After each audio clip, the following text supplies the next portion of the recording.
Good evening to everybody, dear friends. As co-founders of the MirYam Institute, my colleague Rosita and I are really delighted to welcome you to this episode of our online debate series.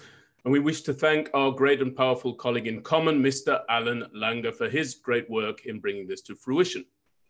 This evening, we're going to wrestle with the question, can democracies win wars against terrorist organizations? Can democracies win wars against terrorist organizations? Before we introduce our expert debaters, we'd like to provide you with some clarifications about the debate and to run through some housekeeping items. We'd first like to thank our board members, supporters, and investors in the MirYam Institute for their guidance, dedication, generosity, and wise counsel. In particular, we want to express our very best wishes for a full and speedy recovery to our dear friend and supporter in the great state of Texas, who sustained an injury during the recent ice and snowstorm. You are very much in our thoughts and in our prayers. For those of you with whom we have not had the opportunity to engage previously, I'd like to provide you with some information about our important work here at the Institute. Founded in January 2020, the MirYam Institute was established as a platform and a home for rigorous Israel-focused dialogue, discussion, and debate. As elements of the left and the right move further to their respective extremes, taking voters and donors with them as they do so, the MirYam Institute was founded because we believe that there is a thirst and a need to nurture, defend, and raise the level of discourse about the state of Israel, both the country and its people, wherever they reside. Hence our selection, indeed, of the name MirYam. Not only is MirYam the name of one of our people's great matriarchs, when written in Ivrit, the word MirYam is spelled with the same letters as those used to spell the word Marim, to elevate or raise. It is our hope that by providing a forum in which the left, center, and right can exchange their opinions for the consideration of our listeners, we will indeed raise the level of understanding and information about all who care about Israel's future. We have several initiatives. MirYam's campus presents to the most elite graduate students anywhere in the world every semester, including throughout the COVID-19 pandemic, and we turn those campuses into a laboratory of thought on all matters related to Israel. To date, MirYam's campus has reached more than 450 university campuses at the master's and doctoral level, engaging with the leaders of tomorrow, today. MirYam's Israel brings annually, via the Israel Law and Policy Tour, or ILAP, elite graduate students from around the world to the State of Israel for the gold standard of substantive Israel touring.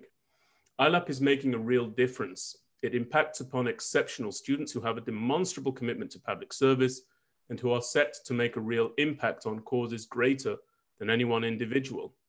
Tonight's moderators, indeed, are a combination of our student campus hosts and of our ILAP alumni and future ILAP delegates, and we want to express our profound pride in having their involvement here this evening.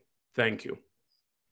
MirYam's Israel each year brings the cadets from the United States military academies at West Point and the United States Air Force Academy in Colorado Springs, along with the students at Virginia Military Institute, to Poland for a two-day tour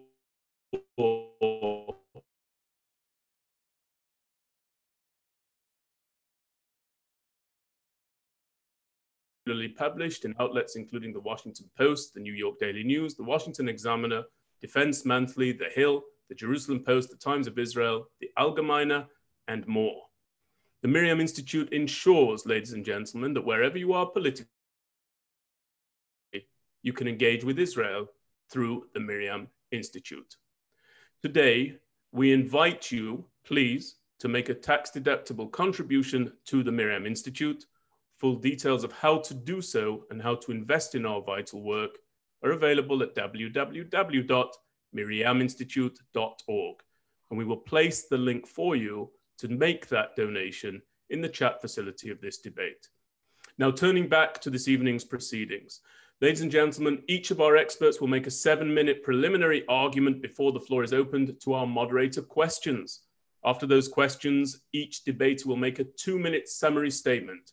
When 1 minute remains for the debaters to conclude their statement and their argument, they will see my face, and they will hear this sound. Our live audience will be asked to vote twice. In just a moment, we will be asking all of you to cast your first vote. The result of that preliminary vote will remain hidden until the conclusion of the second vote. You will be asked to vote for a second time at the conclusion of the debate. The rule here is that whichever panel of debaters swings more votes over to their side will be declared the winner of this evening's debate. Now, tonight we are not polling the audience for their opinion. I want to be clear about that. Rather, we are asking you to stretch intellectually and dispassionately and to provide us with your view on which panel argues their case in the most convincing fashion. When you vote, we ask you to do so based upon which of our esteemed debaters presents the more compelling argumentation and position, which argument stands out the best under the scrutiny of the opposition, and which is the more reasonable and logical position as you perceive it, pending the argumentations you're about to hear. Thomas, before I introduce our first speaker, could you please instruct the audience on how to cast their advanced vote? Thomas, thank you very much indeed. Ladies and gentlemen, do please continue to cast your initial votes for the next 5 minutes. I think we're about coming up to halfway through everybody who's on this call. Continue to cast your votes, please, for the next 5 minutes. In the meantime, it gives me great pleasure to introduce our first debater, Colonel Eli Baron. Eli Baron concluded his career in the Israel Defense Forces, holding the position of instructor at the Israel Defense Forces National Defense College. Prior to that position, he served as the Deputy Military Advocate General of the Israel Defense Forces from 2012 to 2015, where he was in command of approximately 1,000 lawyers and legal experts, including prior to, during, and following Operation Pillar of Defense and Operation Protective Edge. Now, Eli, before you take to the floor, you oversaw 1,000 lawyers. Can you tell us, please, can there possibly be any experience worse than that? Nothing like it. Well, we hope you'll never have to do that again, Eli. May we know no future wars. But now, arguing in the affirmative in answer to the question, can democracies win wars against terrorist organizations? Colonel Eli Baron, we invite you to begin your 7 minutes now.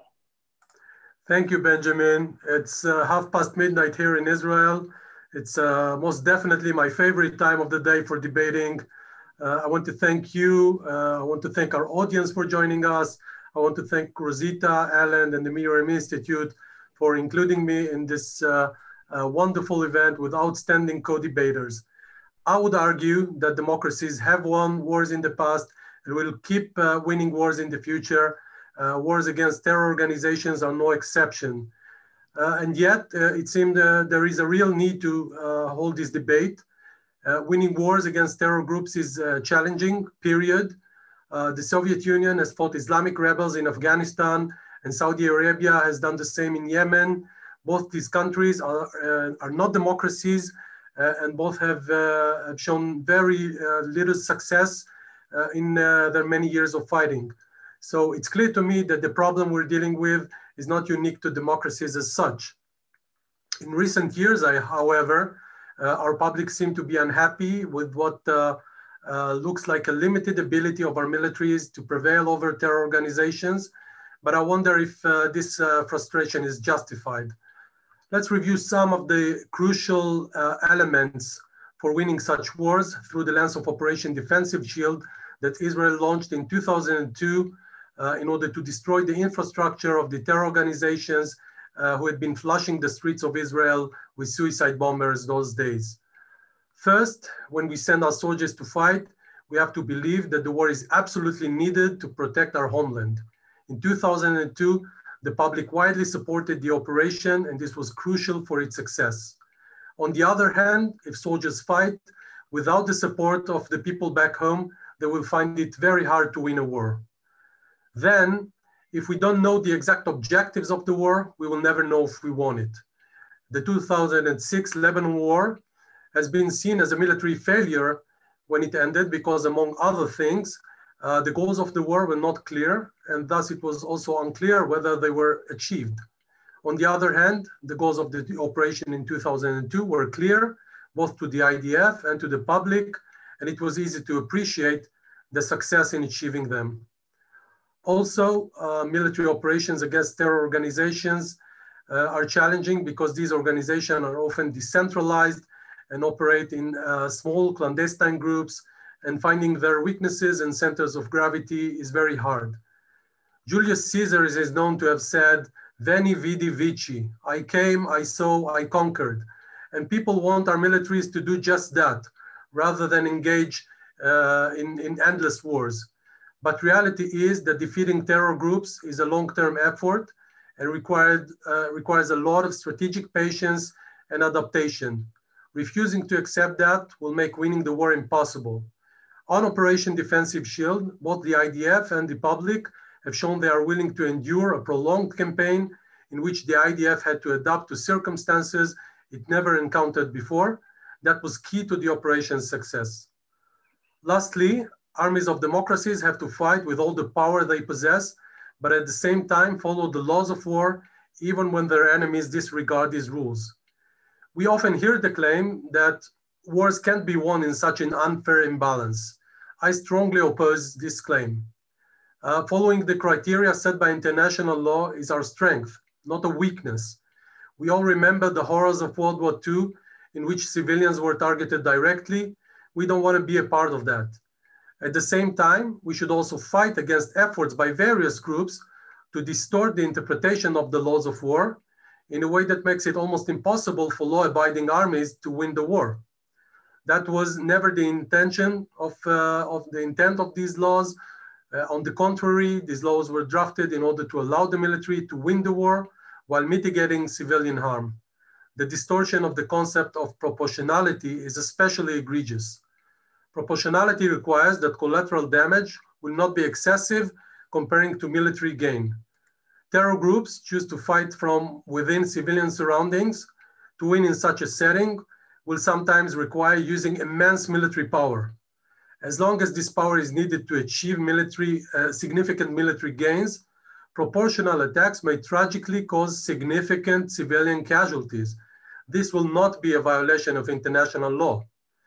On the other hand, unlawful acts, such as intentional killing of civilians or using human shields, may serve the purpose of terror groups, but do not promote the gains of a professional military. Therefore, the claim that destroying or disobeying international law will make winning the war easier is false.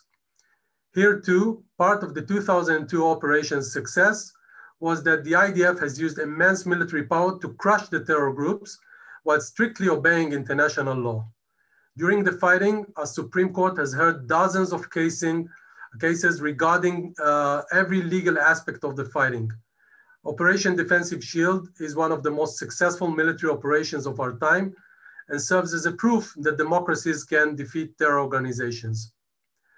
Terror groups are not only trying to kill us, they are also fighting our democratic freedoms and way of life. If we follow their example and defy the rules, we let terror win. If our commanders go back to their homes knowing they betrayed the values they were sent to fight or defend, we let terror win. If we interfere with the proper operation of all branches of our government at war, we let terror win again. And we cannot let terror win.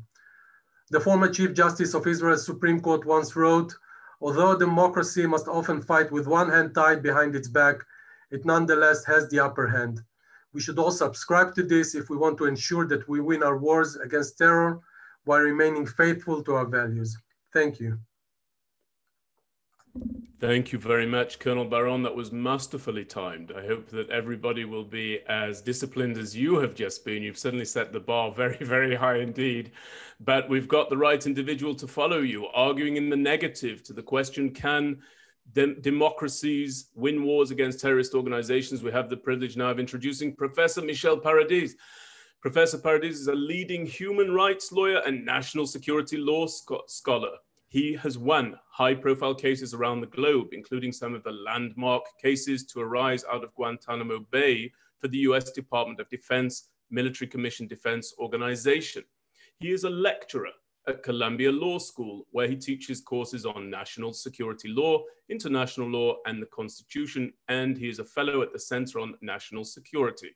Most recently, he has authored the best-selling book, Last Mission to Tokyo, about war crimes trials in the Pacific after World War II. He was awarded his doctorate from Oxford University, where he was a Kempian scholar, and received his law degree from Fordham Law School in New York. He lives in New York with his wife and children. Now, Professor Paradis, before you take to the floor, let me ask you this candidly, between us, we won't tell anyone. You're currently a lecturer at Columbia Law School, and prior to that, you were a lecturer at Georgetown University Law Center. They're both excellent, but I know that your doctorate is from Oxford University. Tell us the truth. Is it not the case that Great Britain has the finest seats of academia anywhere in the world, Professor? I'm in America right now, and so I will take the Fifth Amendment and therefore not incriminate myself. Well, there you go, Professor. The floor is yours. You have 7 minutes. Thank you very much. And let me start by saying that I agree with almost everything that Colonel Barone said, particularly about the need of democracies to fight with their values and to lead with their values, because that is ultimately what separates them from their enemies. But the question is not whether or not a terrorist organization can be momentarily defeated. It's whether or not democracies can win a war against a terrorist organization. And that can't be done for the simple reason that terrorist organizations cannot surrender. If a terrorist organization is defeated in battle, with whom do you negotiate the terms of peace? Can you trust those terms of peace? You can't, because at the end of the day, a terrorist organization is not an adversary in a traditional armed conflict. They're criminal organizations. And as criminal organizations, the best way to deal with them is through the means of the criminal law. Now, does that mean you can't use military force when necessary? Absolutely not. We use the military to support law enforcement operations almost every day of the week. Every time drugs are interdicted when coming into the country, the military is used in support of law enforcement operations. But the difference is the legal regime that you use. When you use law enforcement, you use a human rights legal regime. Now, that may sound soft to some, but I would pose that the human rights legal regime doesn't offer constraints on the use of force, on the ability to deal with terrorist violence that are any more significant in practice than the laws of armed conflict, which a democracy must comply with in order to maintain its status as a liberal democracy. And as Colonel Barone said, I think it's important that democracies preserve their values in the context of these armed conflicts, if only because not being a democracy doesn't make you any better at defeating your adversaries. Quite the contrary. When the Soviet Union fought in Afghanistan, they lost. When Saudi Arabia has attempted to fight in Yemen, they're losing.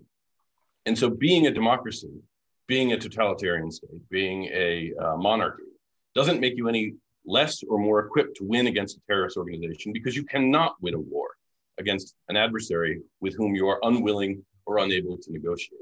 Because at the end of the day, that terrorist organization, you may kill its leader, as we did with Osama bin Laden, but that organization will splinter, it will metastasize, and you'll be fighting a hydra for a generation to come.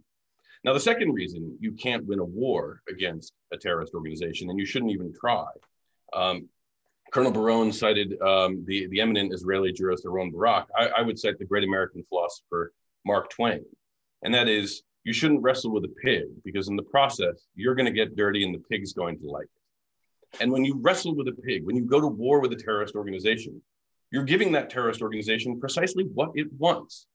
It wants to legitimize its violence and to make the debate that you are having with it a political debate about ideology, about outcomes, about worldviews. And when you engage in a war, you are saying that the adversary is able to fight back, that violence is the only and the primary means by which we can actually engage in this armed conflict. And when you do that, you're giving terrorist organizations the thing they want most, which is legitimacy, which is a cause, which is a struggle with which to organize their supporters and to fight against what they deem often to be an evil empire on equal terms. And I don't have to give you, I don't have to give you a lot of examples to illustrate this point clearly. For example, in the military tribunals in Guantanamo, there was an extensive litigated debate about whether or not the alleged perpetrators of the September 11th attack, a murder here in New York City that took the lives of 3,000 people, whether or not they, because they were being tried in a military commission, because the premise of the charges against them was that they were accused of war crimes and they were enemy combatants in a war, that they could appear in court not in a suit and tie, not in a prison jumpsuit, but in camouflage. And ultimately, the judge said, yes, you get the right to wear camouflage in court, which is precisely what the perpetrators of the September 11th attacks wanted. They wanted to be recognized as combatants in a war. That's precisely what Osama bin Laden said he wanted to do, was to entice the United States into a war footing, to put a terrorist organization such as Al-Qaeda in a peer status with the United States. There's finally one other reason why you should never attempt to fight a war against a terrorist organization, or for that matter, that you cannot win it. And that is the nature of democracy. Democracies, in today's climate, democracies are subject to public pressure, to public influence, to public opinion. And that's a good thing. We don't want countries like the United States to reduce themselves to the level of countries whose values we do not share. Values of human rights, values of equality, values of individual human dignity. We want our governments to act accountably. And the simple fact is that a democracy where you're electing your leaders on essentially a 2-year basis, 4 years with respect to the president, but in the United States, the Congress is elected every 2 years. In countries like Great Britain and in Israel, the democratic process is much more vulnerable because you have the ability to have snap elections. That when you have a governmental system that is based upon a 2-year cycle, and you're dealing with a terrorist organization that has a vision of its conflict that will last a generation, inevitably the terrorist organization is fighting with a significant advantage that will ensure in the long term that it wins. Because every 2 years, there's going to be a debate about strategy, about what my friend on the other side, Colonel Barone, said, the goals. Democracies are not patient. They're not patient institutions. Terrorist organizations are. And so when you are attempting to fight on equal terms, when you're fighting in terms of moral equality with a terrorist organization, then inevitably the advantage goes to the terrorist organization and ensures that the democracy can never win. But what democracies can do is use the incredible powers of law enforcement. That includes surveillance, that includes when necessary military support. Such methods were successful in defeating the Irish Republican Army in the United Kingdom. They were successful in defeating various terrorist organizations inside the United States, such as the Weather Underground, which throughout the 1970s perpetrated 4 times the number of terrorist attacks that we endure today.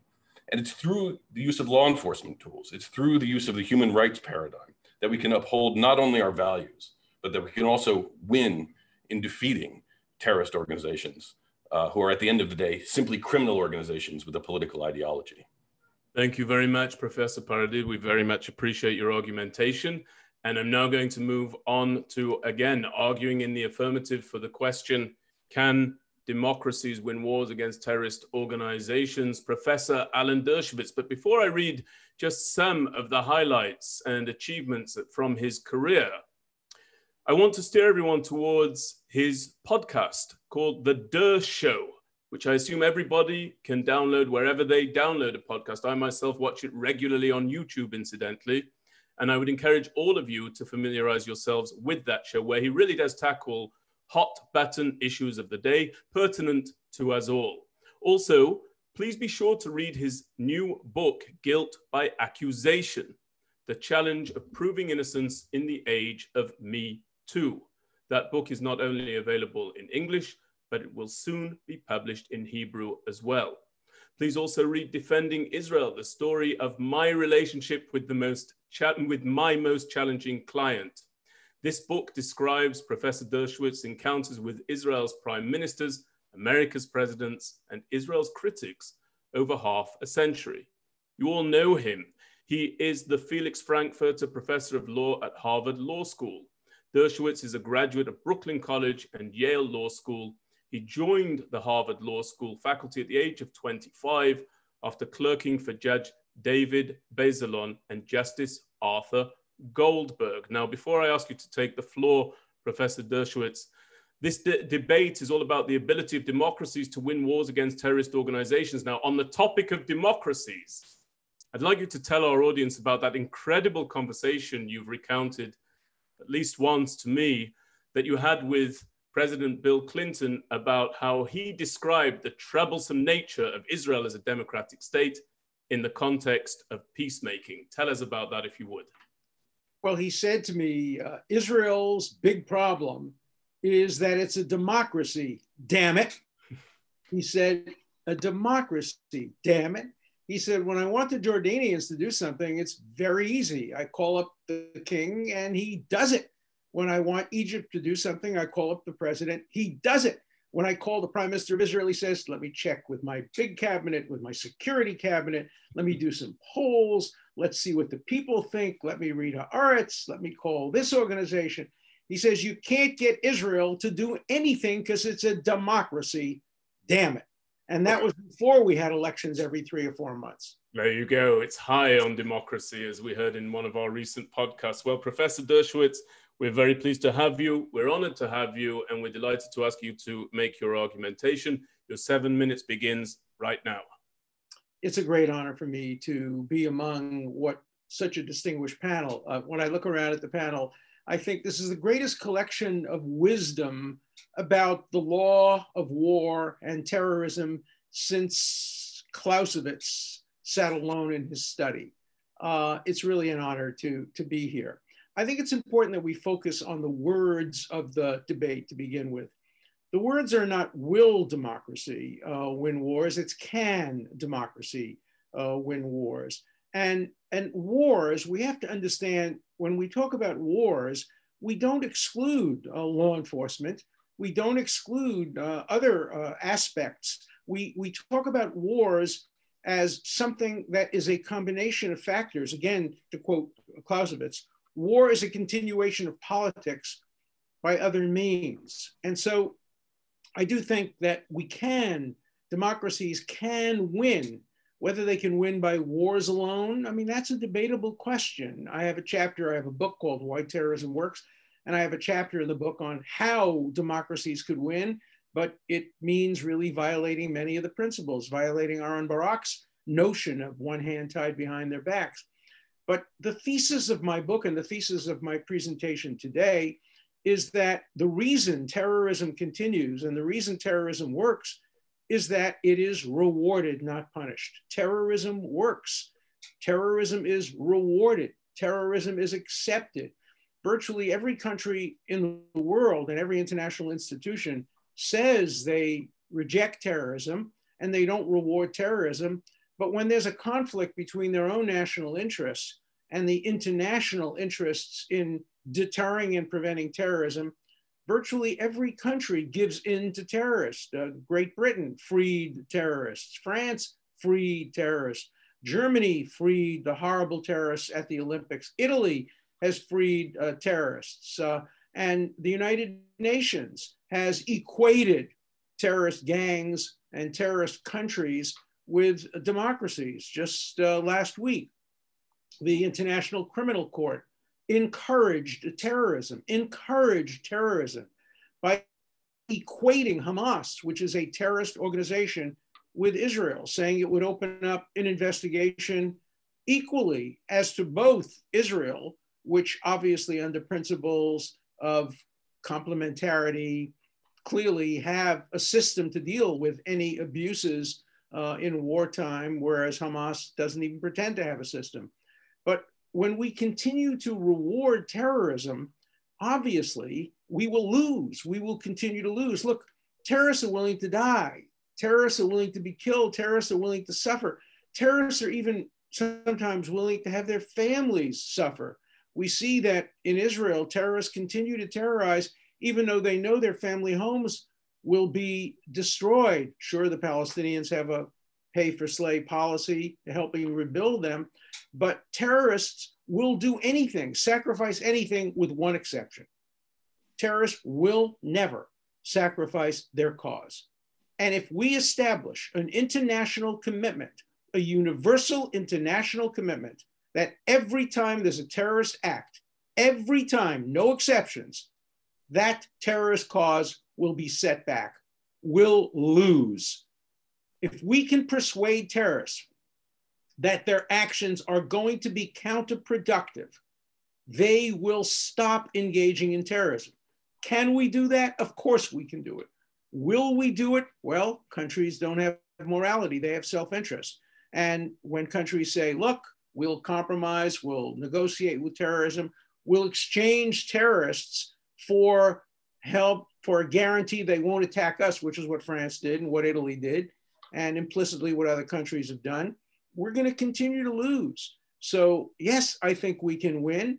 I certainly reject, with all due respect, Professor Paradis' notion, quote, and I'll quote him, we shouldn't even try to win wars against terrorism. No, we should try, but we shouldn't try to use military action by itself. We should follow Clausewitz's very important dictum that war is part of a more general policy.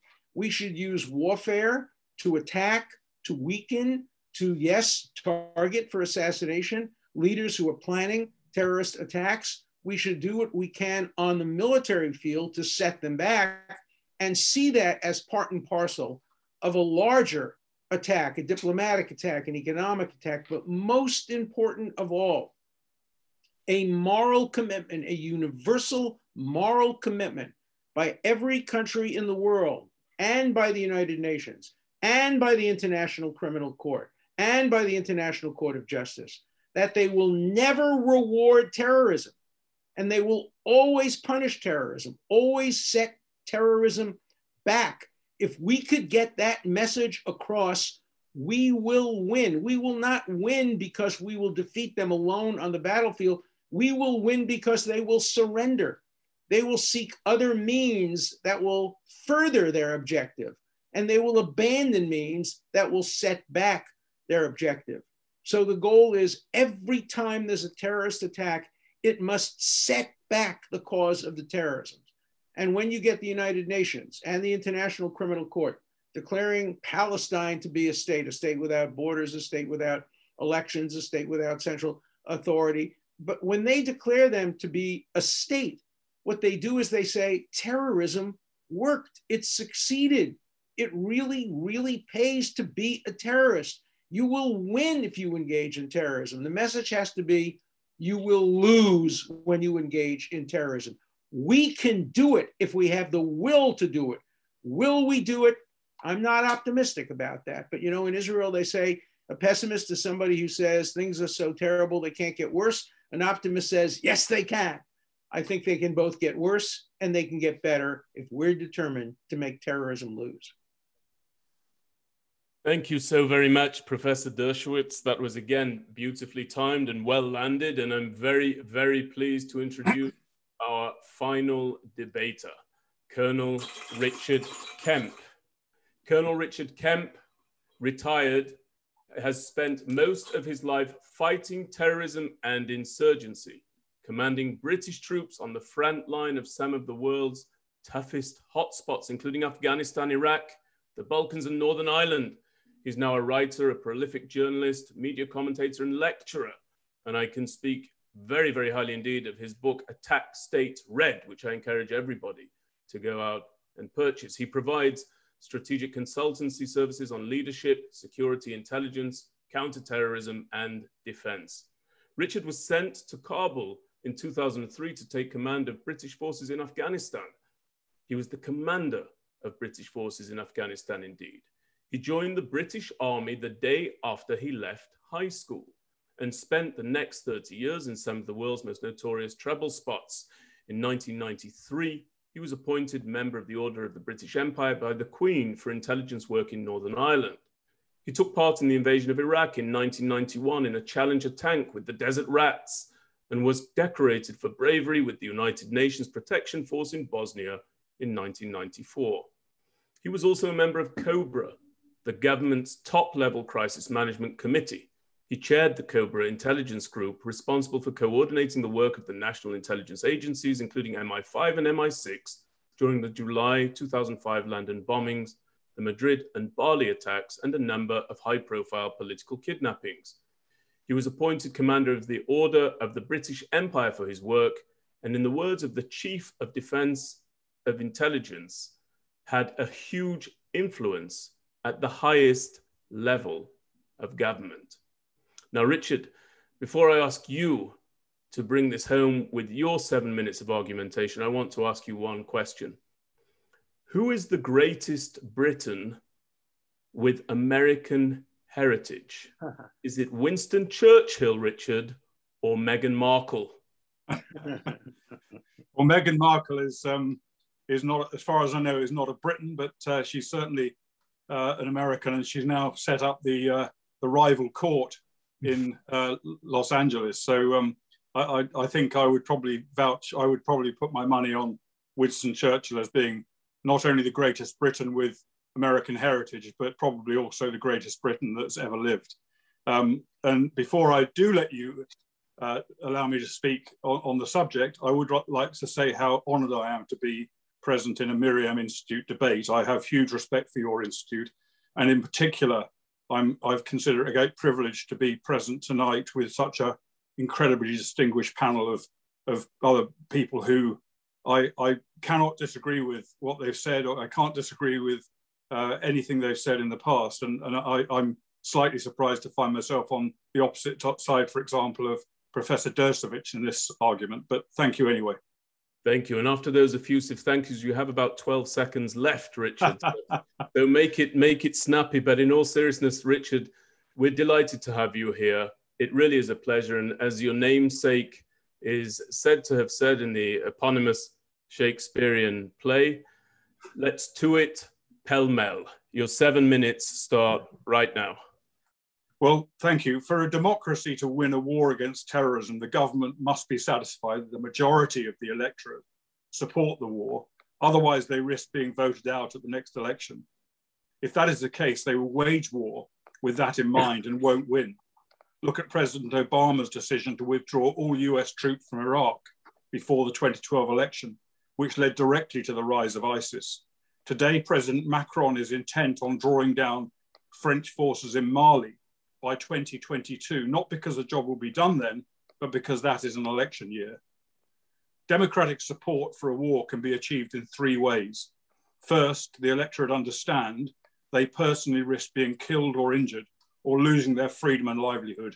In other words, the threat is existential. Wars against terrorism cannot be judged in this way.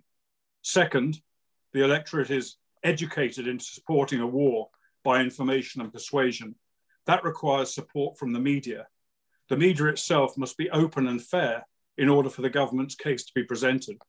If the majority of the media is set against the government's cause and working to its own agenda, this cannot happen.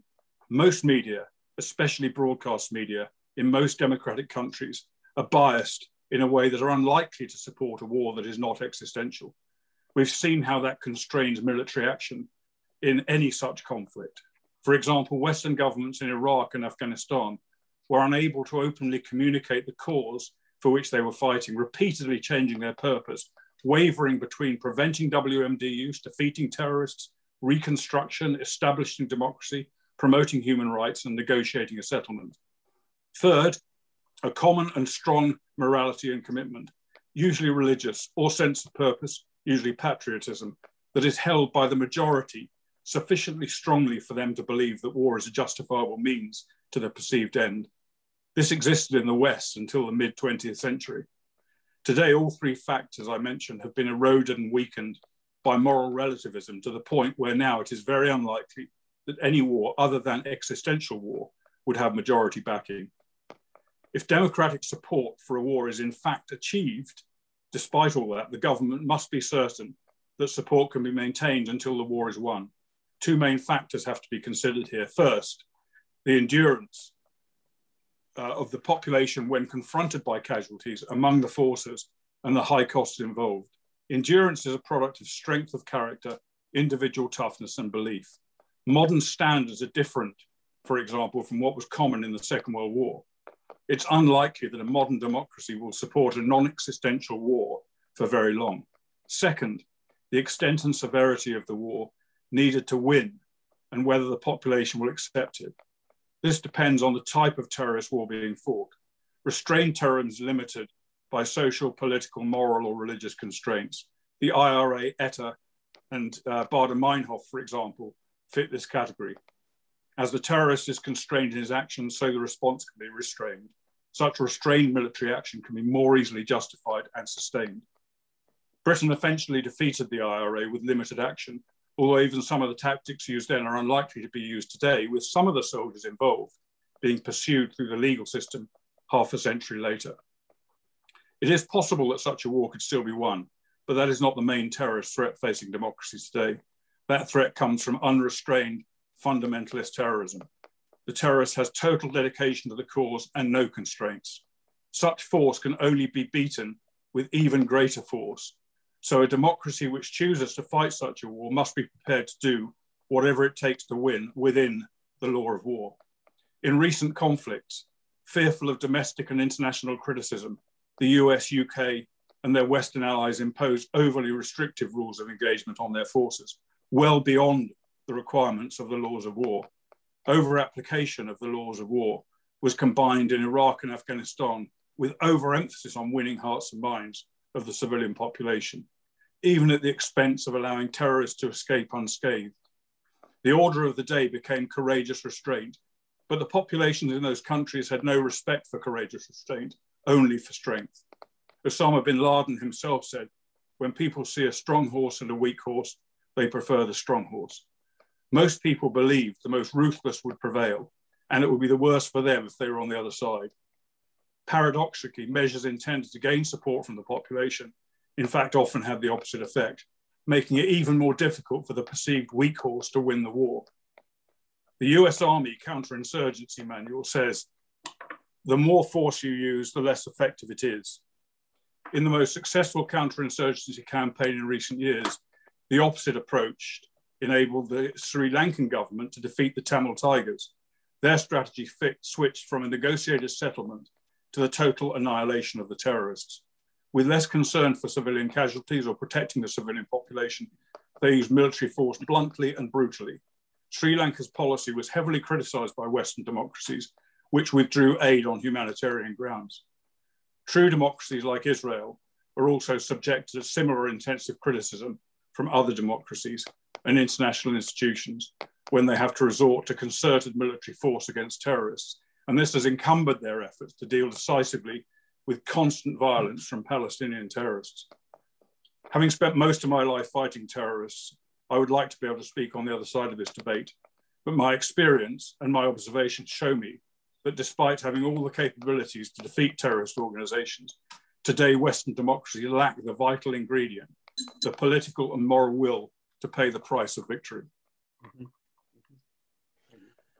Well, thank you very much indeed, Colonel Kemp. And we very much appreciate your argumentation. And of course, we learn by way of it. Now, ladies and gentlemen, having heard all four of our debaters, we're going to turn to our moderators. And we've got a wonderful lineup of experienced and relevant moderators for you this evening. Our first moderator is Mr. Eric Axdorf, who will pose a question. And I will then bounce that question around the horn of debaters. I'd like to ask Alan Langer to please bring up Eric Axdorf so that he can pose his question. Eric, the floor is yours. Thank you, Benjamin, and thank you for having me. My name is Eric Axdorf. I'm a former Navy SEAL. I served in the United States Navy for around 9.5 years, separating from active military service in May of 2020. During my time in the military, I deployed twice overseas, each time to the continent of Africa, and I finished out my Navy career as an instructor within the SEAL training pipeline. I'm currently a graduate student at the University of Michigan's Gerald R. Ford School of Public Policy, and I'm also one of the delegates for the next Israel Law and Policy Tour, tentatively scheduled to take place sometime during the summer of 2021, hopefully. And my question for the panel is, for democracies in the fight against terrorism, where do you think the immediate or closest point of interjection is where we can make a difference? Where should we cut our losses and start over? In the event that you have the full weight of, say, the United States House of Representatives, the United States Senate, and the presidency, or with the British or Israeli equivalent, all on the same page, what would your immediate focus be in terms of policy implementation for fighting the war on terrorism? Thank you very much for that question, Eric, and thank you for your tremendous service to your country. I'd like to take that, first of all, to the panel arguing in the affirmative, and I'd like to pitch it, please, to Professor Dershowitz. Would you please deal with that? After that, I'm going to take it to the panel arguing in the negative, and then I will move it around. We will alternate between the respondents. So, Professor Dershowitz, if you could go first. Well, first of all, I completely agree with Colonel Kemp that we lack the political and moral will to fight terrorism the way we ought to. That doesn't mean we can't do it. We have to focus on developing the moral and political will to do that. And I also think, to answer the question that's been put, we have to distinguish between three very different types of terrorism.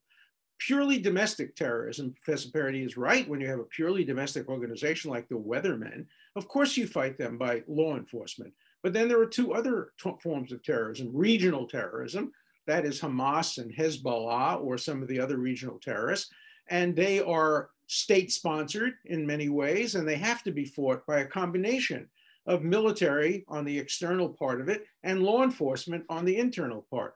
And then third, there's international terrorism like ISIS, and they have to be fought almost exclusively militarily. So there's no one simple answer. And I think the way we have to focus is to make sure we have a multifaceted approach to multifaceted terrorism.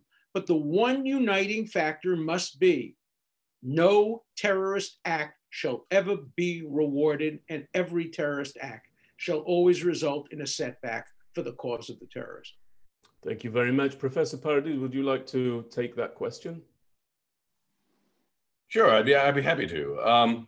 You know, I would love to live in a world in which no terrorist act went unpunished and unvilified, but we do live with the unfortunate moral relevancy, as my colleague Colonel Kemp said, of one man's terrorist is another man's freedom fighter. That's a expression that goes back time immemorial, and it represents a basic truth that when it comes to international politics, getting a diverse range of countries to focus on and to say that one particular organization is unquestionably a terrorist organization is incredibly difficult. I can think of a few: ISIS, Al Qaeda, and so the idea that international consensus will drive this, I just don't think is frankly realistic. And therefore, we have to look at what is realistic. And ultimately, the law enforcement paradigm, I think, is far more effective and realistic in dealing with terrorism. And I'll give you a couple of international terrorism examples.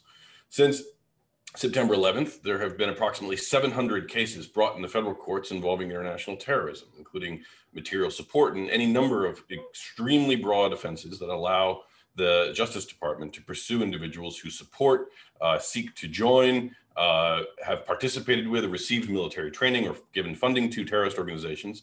And in about 99% of those cases, there have been convictions with an average sentence of about 17 to 18 years. That is just more effective than the kind of things we've attempted to do, for example, in Guantanamo or even Afghanistan, where our conduct very often can blow back. And that blowback is something that we have to take into account because we are a democracy. And so using the tools of law enforcement gives us the ability to, one, judge criminal violence as criminal violence for what it is, and not to have to engage with sort of rococo political debates about ideology. And it allows us to make a clear moral distinction between ourselves and our terrorist enemies, to say that you are criminals, you are a gang, you are no better than the drug dealers that we send to prison every day, and we'll treat you as such. And that's a moral equivalence that respects our principles, sets an example for people who may be on the fence, and delegitimizes and deprives terrorist organizations of the banner that they can fly once we declare a war on terrorism. Thank you very much, Professor. We're going to move on to our next moderator, and I'd like to please bring in Salam Kako. Could Salam please come and ask the question? We're very honored to have you with us. Please introduce yourself, and the floor is yours. Good evening, gentlemen. My name is Salam Kako, and I'm an active duty surface warfare officer in the U.S. Navy. I've deployed to the Gulf in support of Operation Inherent Resolve, combating ISIS in Iraq and Syria, and have 4 deployments in the Pacific. I've worked with the MirYam Institute coordinating talks with my master's program at the Fletcher School at Tufts University. For my question, we went into Iraq with an idea of liberating the Iraqi people. Today, Iraq is politically broken, religiously divided, economically fraught, and some feel that they were better off under Saddam. My question is, did we create instability in the region by empowering Iran with the removal of Saddam? Can you frame your response in the context of the debate question? Thank you. Thank you very much. And I'm going to actually pitch that one to you, Colonel Richard Kemp, for the first response to Salam's question. Yeah, I mean, I think one thing I would say is I don't believe we had a choice other than to go into Iraq when we did. And I know it's not necessarily the most popular opinion in the world, but I do believe it to be the case. And I was at that time when the decision was taken, I was working within the British government, dealing with international terrorism myself, and was well aware of many of the arguments that were discussed. And I think that, you know, we look at it differently through the prism of today, but back then, immediately after 9/11, it was a very different situation. And I think the greatest fear, really the greatest fear of governments in the US and the UK and elsewhere, was that this terrorist organization, Al-Qaeda, which had shown itself to be totally and utterly unrestrained, killing thousands of people on one day in the United States. The real fear was that they would become linked up with a state, and that state, the state of greatest concern at that time, was Iraq. And therefore, I don't believe that there was much choice apart from to go and take down Saddam Hussein, who certainly had links with Al-Qaeda. They may not have been very strong links, but there were links, and a fear that those links would grow. So I don't think it was something that we chose to do. It obviously was a choice, but I don't think it was much of a choice. I think we really had to engage in that war. How it was conducted afterwards is a different story entirely. And I don't want to go to that in the context of your question, Salam, but I do believe that we have, you know, some of the actions we've taken have led Iran to go onto the offensive. And in some ways, it did enable Iran to establish itself in the position it is today, where it is a very dominant force in Iraq. And I think that was partly due, not necessarily entirely due, but partly due to President Obama's decision in 2011 to withdraw all US forces from Iraq, which opened up a vacuum both for Islamic State to be created, but also for Iran to get a stronger foothold there. I think, you know, there's obviously many other factors involved in Iran's aggression across the region and indeed across the world today. And those include enabling Iran to have sanctions relief and to have vast amounts of money available to it to prosecute a far wider spread war than it had been doing up to then. So I think I would say, yeah, if events had happened differently at the time of the invasion of Iraq in 2003, we might not have been where we are today. We might have been in a worse position. But I think there were some decisions taken since 2003, since that invasion occurred, which has led to the situation that we're in today, and which does need to be, I believe, to be fought tooth and nail against Iran. Thank you very much, Colonel Kemp. From one colonel to the other, Colonel Eli Baron, could you please weigh in on that? And also, though the question was framed in the context of Iraq, feel free to bring an Israeli example to your response. Thank you. So thank you for your question, Salam, and thank you for your service.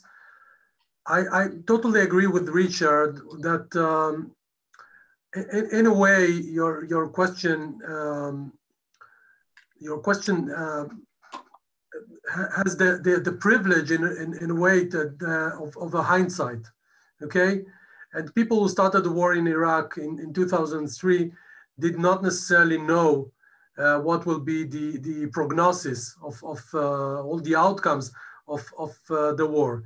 I think it was very clear to them that they are trying to deal with weapons of mass destruction.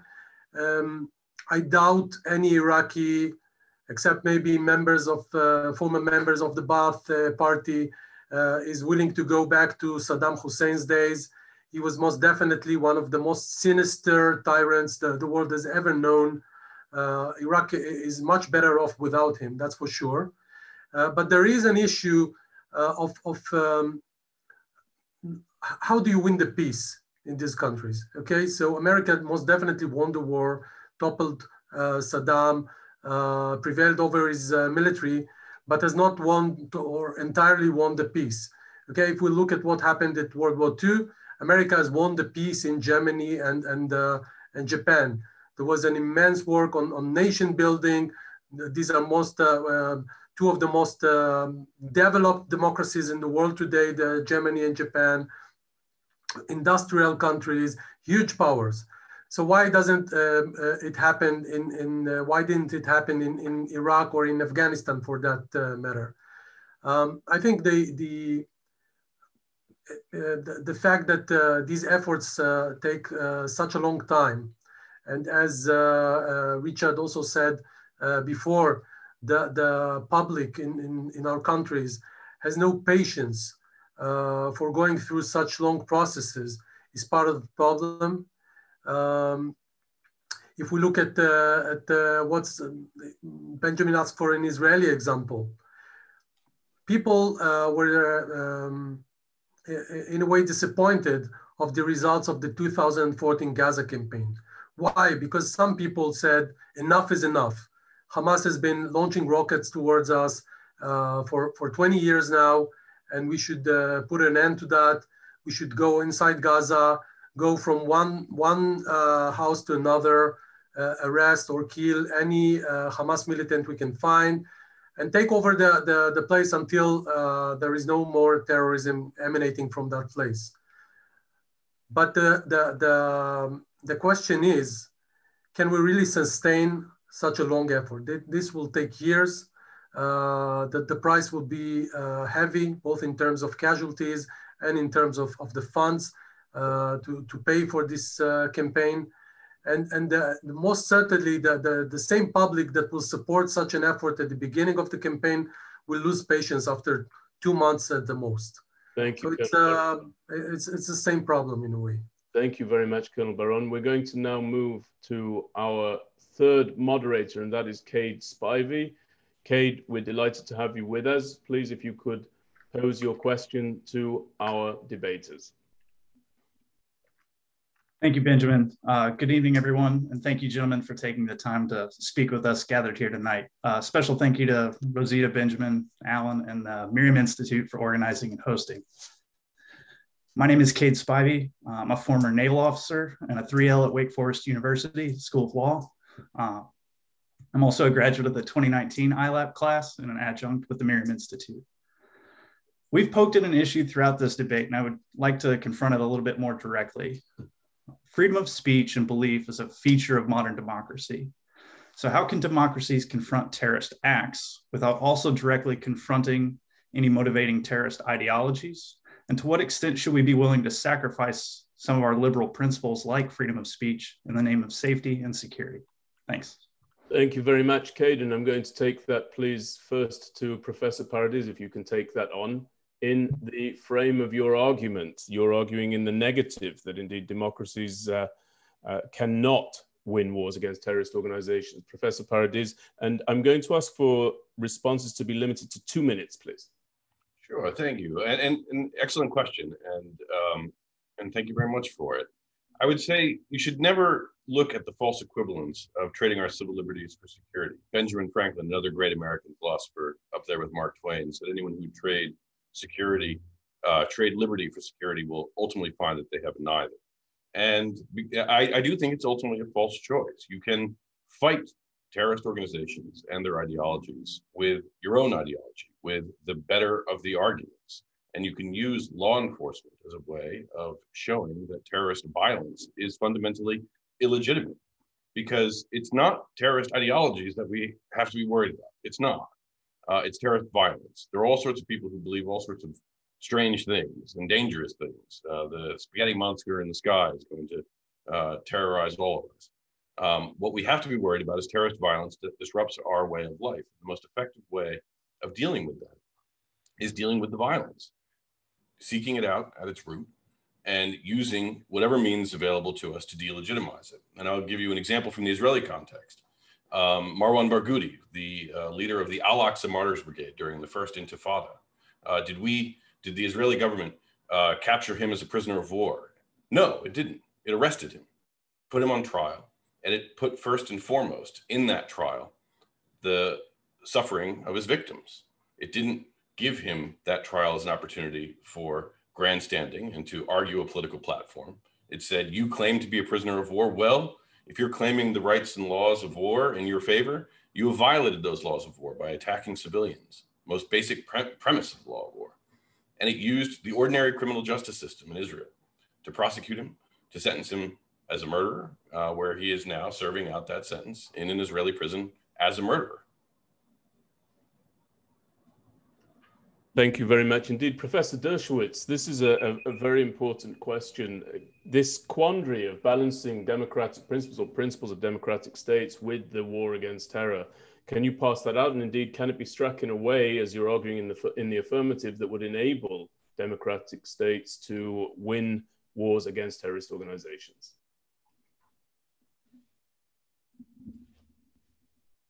Professor Dershowitz.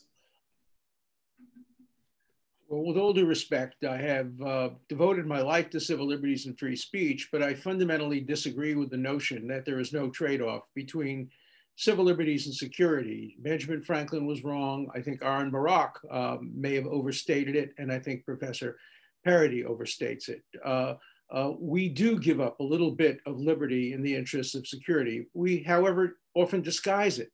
For example, in law enforcement, yes, Barghouti was arrested, but he was tried with tremendous compromises to civil liberties. I would not call his trial a paradigm of democratic due process. The same thing is true when we treated as law enforcement issue the Nazis who came ashore during the Second World War. Yes, we treated them as a law enforcement problem. We put them on trial, but the trial was a kangaroo court. So there are always going to be compromises. There is no free lunch. And I hope we try our best to keep the compromises to a minimum. It's long been said that the first casualty of war is often civil liberties, and that's true. And that's why we should always be reluctant to go to war. But the first casualty of overuse of law enforcement in order to get a 99% conviction rate, which is what Professor Paradis kind of boasted about, as a criminal defense lawyer, you don't get 99% conviction rates generally without some compromise of due process, of the right to counsel, of exclusionary rules, of other kinds of things. We're all tempted to use law enforcement, but when we compromise law enforcement, we do actually more damage. It was the great Justice Jackson who said when the liberal president of the United States, Franklin Delano Roosevelt, locked up 110,000 Americans in Japanese detention centers as a law enforcement measure. It was Justice Jackson who said, if that were done by the military, that would just be an incident. But when the Supreme Court affirmed it and said it was legitimate, that turned it into a loaded weapon lying around to be used by any tyrant. So although the line between law enforcement and war is often not a clear line, I think we have to try to keep it as separate as possible. And just to repeat my final point, fighting terrorism requires law enforcement, diplomacy, economics, politics, and war. And I think without war, we cannot defeat regional and international terrorists. We might be able to defeat domestic terrorists. Thank you very much, Professor Dershowitz. And for our last question from our moderator, we call on Daniel Kalbi. Daniel, could you please ask the question of our debaters? You are our final moderator for this evening. And right after their responses, we'll be moving to their summary arguments. Thank you, Benjamin. Good evening, gentlemen. Thank you for taking the time to be on tonight's panel. I'd like to thank the MirYam Institute for the opportunity to speak this evening. My name is Daniel Kalbi. I'm a 2021 ILAP delegate and currently an MBA candidate at Columbia Business School. Prior to school, I served 6.5 years as a U.S. Army officer in special operations with the 75th Ranger Regiment, deploying 3 times to Afghanistan, where I led special operations teams combating ISIS, Al-Qaeda, and the Taliban. Based on my experience, I believe the attempted democratization of unstable regions via military intervention in the Middle East and Central Asia may not be the most effective means to rid these regions of terrorism. For example, if we negotiate with and cede control of Afghanistan back to the Taliban after 20 years of warfare, has our goal of democratizing this nation been achieved? And what will be done in the future to ensure that the country does not become a haven for terror? Thank you very much, Daniel. Colonel Kemp, that one is to you first and foremost, please. Sorry, the signal broke up. Could you just repeat that, please? Apologies. Yes, Daniel, would you repeat your question, just the nub of your question, please, if you would? Yes, absolutely. If we negotiate with and cede control of Afghanistan back to the Taliban after 20 years of warfare, has our goal of democratizing the nation been achieved? And what will be done in the future to ensure that the country does not become a haven for terror? Right. I don't think there will be a negotiated settlement with the Taliban. There might appear to be one on paper potentially, but I can't see any settlement being arrived at that would be that would in any way conform with our requirements or indeed the requirements of the government of Afghanistan. So I don't think that that's likely to actually occur. I don't believe also that our goal in going into Afghanistan was to bring democracy to Afghanistan. I believe, and this is one of the problems with democratic countries fighting this kind of war, they couldn't agree really on what they wanted to be doing there, and they wouldn't be open and honest, I don't believe, about the real objective, which was to annihilate al-Qaeda and to take the Taliban out to the extent that Afghanistan could no longer be used as a safe haven from which to attack the West as it had been on 9/11. That was the objective. To an extent, that has been achieved throughout that campaign because a similar attack hasn't come out of Afghanistan. But I do believe if we did withdraw, with or without any kind of agreement, then the country would be open yet again to the ravages of al-Qaeda, who have never lost their relationship with the Taliban, the Islamic State, whose presence is growing in Afghanistan. And I think that while I don't support maintaining a long-term large military presence in the country any longer, I do believe that there are means by which we could limit their offensive capability, which involves predominantly using special forces intelligence elements and also airstrikes against them. I think those are pretty much, plus of course, continuing to provide whatever support we can to give the Afghanistan government greater resilience and greater capability of dealing with the problem themselves. Thank you very much, Colonel Kemp. Colonel Baron, can you please respond to that question? And again, if you'd like, in the 2 minutes that you have, to add an Israeli dimension, because there are obvious parallels, we'd welcome that too. Yes. First of all, I totally agree with everything Richard said about Afghanistan. I don't think there was, in the first place, a real chance of bringing 100% democracy to this country. Democracy doesn't just grow like a tree. You need to have a culture of democracy. You need to have a long-term education of the population, and this population never had that. You look at the 1979 to 1989 war the Soviets had over there. It failed because of the population there is very tenacious, very combat ready, if you will, and was never looking for democracy. In the Israeli context, I would say that if we look at the Palestinian society, in many ways, the fact that they have been living side by side alongside Israel for so many years, there are many good signs that the Palestinian public is more ready for democracies than many other Arab publics in the area. The fact that they had access to Israeli courts throughout the years, had discourse with Israelis, have been working with Israelis, and have been exposed to Israeli media for so many years, I think in many ways made them much more open for having a democracy of their own. And in internal Palestinian discourse, even though they don't have the right elections and everything, you can see that at least many of the people would like to see themselves operating or the government operating as a democracy. Thank you very much, Colonel Baron, and thank you to all of our moderators. We're now going to move to the 2-minute summary statement of each of our debaters. And I'm actually going to flip the script. No, I did not ask for permission before doing so, but I'm going to turn the order on its head. And I'm going to ask, please, Professor Michel Paradis to please begin with his 2-minute argumentation. And 30 seconds before the end, you will hear the chink of the glass.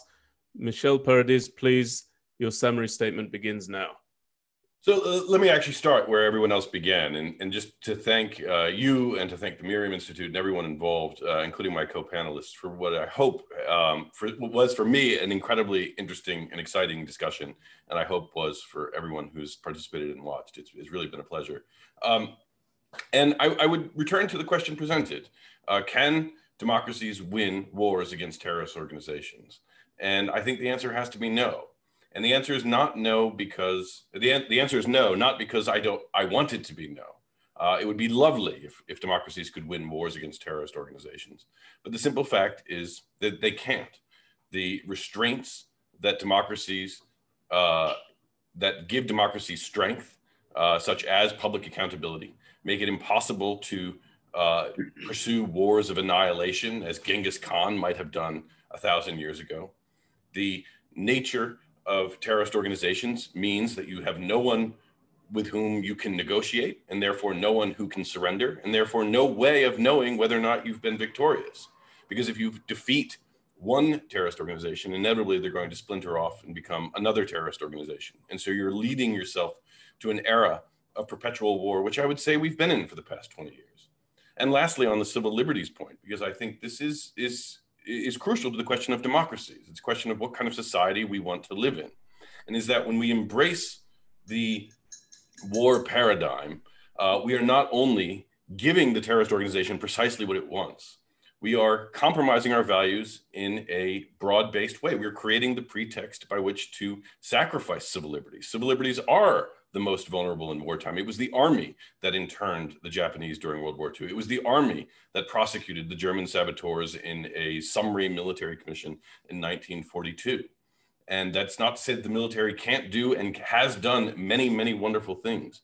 But when it comes to defeating terrorist organizations, law enforcement is the best way to go. Thank you very much, Professor Paradis. We appreciate your final 2 minutes. And we're going to move now to Colonel Eli Baron. Eli Baron, please, if you could make your final 2-minute statement arguing in the affirmative, answering the question, can democracies win war against terrorist organizations? You have 2 minutes beginning now. Thank you. I would like to thank my co-debaters for a wonderful debate and you, Benjamin, for excellent moderating. I don't think that, while I agree that with Michel that law enforcement may be suitable for some instances in which we deal with terrorism, and we certainly have that in Israel, it does not suit the fights, the conflicts that we have with Hamas and Hezbollah. We don't have any ability of arresting these people, bringing them into Israel for trial, and this is irrelevant. In my opinion, questioning our ability to win wars against terrorists is a vote of no confidence for democracies. Of course we can win these wars. And since Churchill was mentioned, we all remember him saying that democracy is the worst form of government except all others. Now, as long as we believe that our democracy is the best government to reflect our values, we just simply cannot accept the claim that we cannot prevail over terror. Okay, this will be unacceptable, just as much as saying that communist China has a better form of government than ours because it could use extreme undemocratic tools to deal with the pandemic. So we should not accept such thoughts and endanger our democracy. History is written by the victors, and we should not allow terror groups to write our history. If we accept that, we must also accept that in order to be victorious, even liberal democracies sometimes have to resort to power and use their militaries very decisively. It's okay to feel bad about it, as long as we know that we have to do it in order to preserve our way of life and win. And on our way to victory, question marks and debates such as this will keep our democracy alive. And Michel, you talked about having the debate every 2 years. I think in democracy, a debate is a feature, not a bug. So I would strongly ask the audience to vote in a way that will show your support in our democracies. Thank you very much, Colonel Baron. We very much appreciate your 2 minutes. And now it's over to you, Colonel Richard Kemp, if you would, arguing in the negative. You have 2 minutes to make your summary statement. Thank you very much, Colonel Kemp.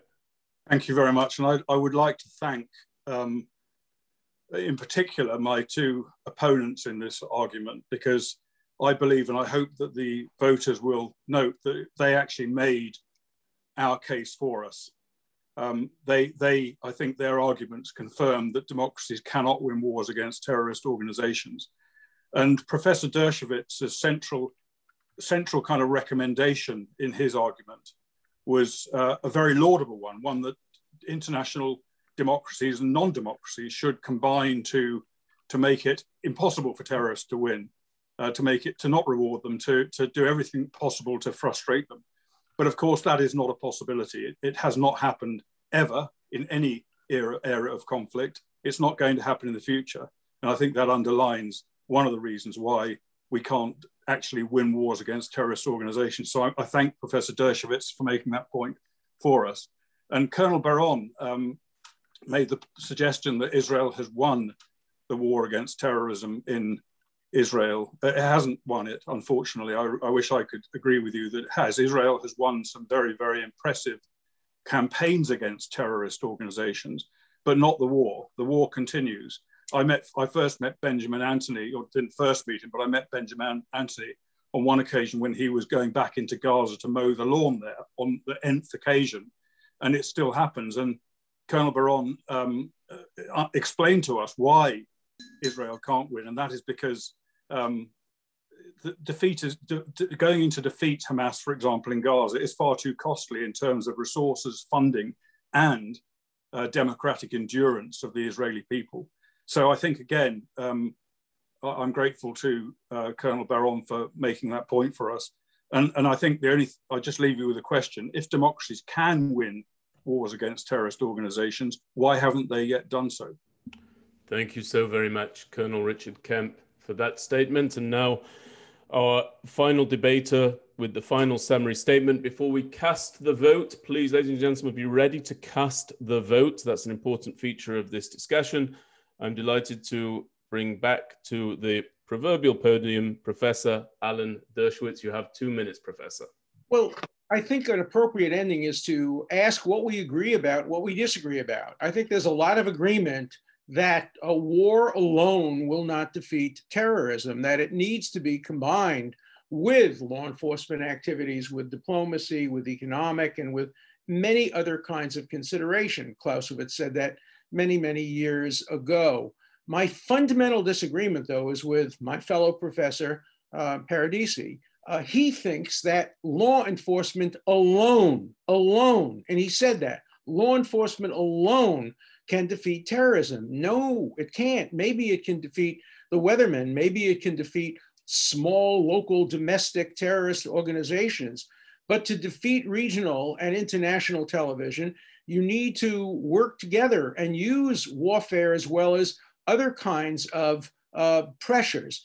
And look, I agree with Colonel Kemp that right now you'll never get democracies and other countries to agree to set back terrorism. But I think that if military action can significantly destroy terrorist groups, and remember, they're not combatants. Terrorist groups are criminals. I agree with Professor Paradis. They are criminals, and we treat them as criminals in warfare because we make them unlawful combatants, subject to rules that are different than combatants are subject to.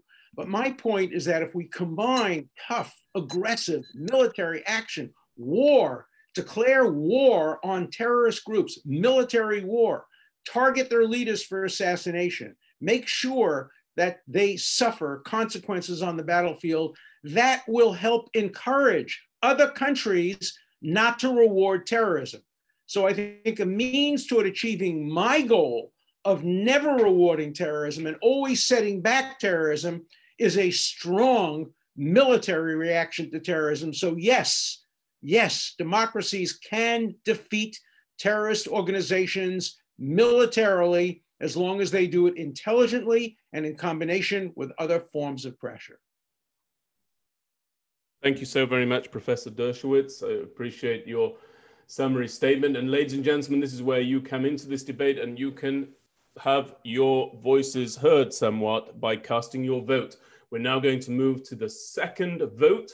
You've heard the argumentation. It's been compelling in either direction. It's been informed by our moderators. This is the second vote. Please cast it right away. The question that you're being asked to vote upon just to remind you, is can democracies win wars against terrorist organizations? Please bear with us as we tally the votes. Remember, after you have cast your vote, we will show you the result of the preliminary vote, and then we will declare the winner. One note of importance: the panel that has swung the needle the most will be declared the winner. Therefore, a given panel can still hold the majority percentage, but come out the loser in our debate. So let's continue to tally the votes, and everybody bear with us as we do so. Can democracies win wars against terrorist organizations? Yes or no? Okay, so we are going to move into the previous vote. I'm going to display the vote that was taken at the beginning of the debate now. Okay. So as you can see, the first vote taken had a very decisive vote of 78% saying that yes, democracies can win wars against terrorist organizations, and 22% voting no. And the prior vote listed at, or the final vote, I believe, came in at 49-51. So the decisive winner of tonight's debate goes towards Colonel Richard Kemp and Professor Michel Paradis. Thank you very much indeed, Thomas. So we can see that the swing of the voters, and we can drop this, Thomas. Actually, if you can just bring back up the first vote so everyone can see it again, just for a first vote. And then if you can, that was 78% arguing it was supported the affirmative, 22% supportive of the negative. Now, if you can drop that, Thomas, and show everyone the second vote, we can see that the swing is clearly greatest in favor of Colonel Richard Kemp and Professor Michel Paradis. And that means that our winners this evening are the panel of Colonel Richard Kemp and Professor Michel Paradis, arguing in the negative to the question, can democracies win wars against terrorist organizations? Thomas, we can drop that screen share if you would. I just want to express my profound thanks to our debaters. I want to thank my colleague. Benjamin, were we leading an assault on democracy this evening? Well, listen, the audience has spoken, Colonel Baron. I don't want to be a part of that. Perhaps you'll come back and have a follow-up argument, a second round, if you would. By the way, Colonel Baron, a special thanks to you before I go. I don't know, what time is it over there in Israel now? It's 2:02. 2:02. Okay, well, you can... Let me be very clear that I will not be calling for a recount. I will not be challenging the election. I will not be hiring Rudy Giuliani to litigate the results. I think it was a fair election, fair result, and I congratulate my very distinguished opponents for making brilliant arguments. Thank you very much indeed. Colonel Kemp, before I round up with some thank yous, and Professor Paradis, do you have anything to say quickly? I would reiterate my great thanks to my opponents and my colleague, and to you, and to also say that the real winner hopefully was everyone who watched this debate, because I think the most important thing we can do in a democracy is to air the issues as critically and as sharply as possible. And I think we've done that tonight. And so I hope everyone feels that they have won not as much as Colonel Kemp and I have won, but at least.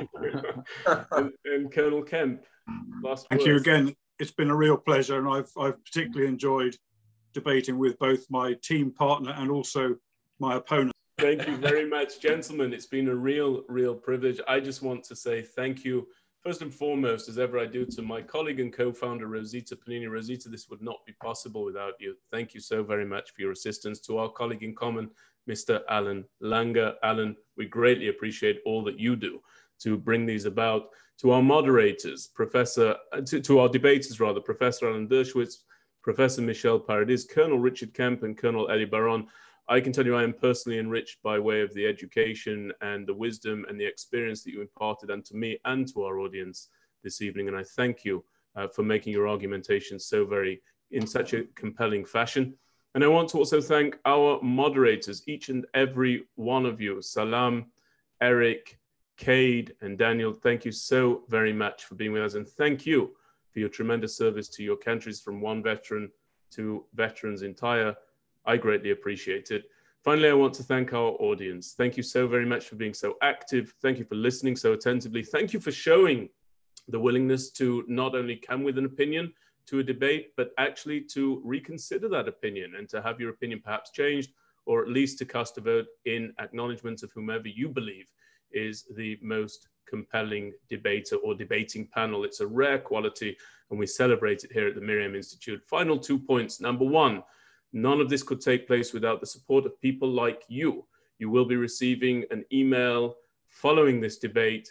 Please consider making an investment in the work of the MirYam Institute, the product of which you've seen just a sampling of here this evening. Please do so, and please do so generously. We really do live and breathe by way of your investments. And from me at the MirYam Institute and to everybody here, I wish you a Laila Tov and a good night. Eli Baron, get some sleep. Over and out.